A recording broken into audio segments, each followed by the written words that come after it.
Hey everyone, welcome back to our channel. Today, we're tackling a topic that's super important for many families in Florida: how to apply for food stamps in 2025. Also known as SNAP, Supplemental Nutrition Assistance Program. This program can help you put food on the table if you're facing financial challenges. Let's break it down step by step so you can get started right away.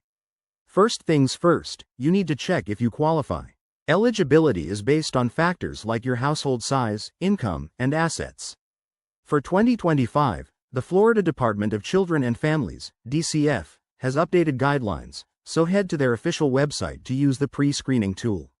It's quick and easy. Generally, if your income is at or below 200% of the federal poverty level, you might be eligible.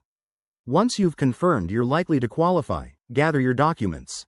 You'll need proof of identity, such as a driver's license or social security card, proof of residency in Florida, recent pay stubs or tax returns for income verification, and details about your household expenses.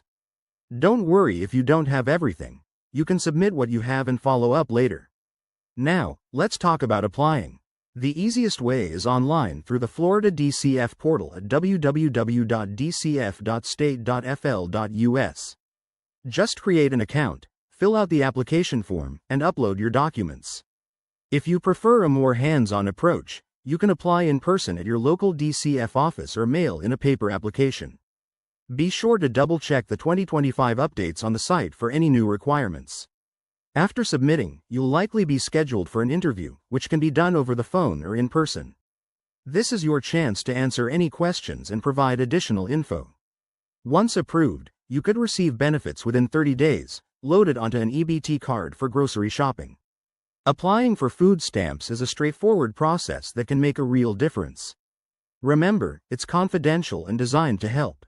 If you run into issues, contact DCF directly or visit their website for resources. Thanks for watching. Hit that like button if this helped, and subscribe for more tips on navigating government programs. See you next time.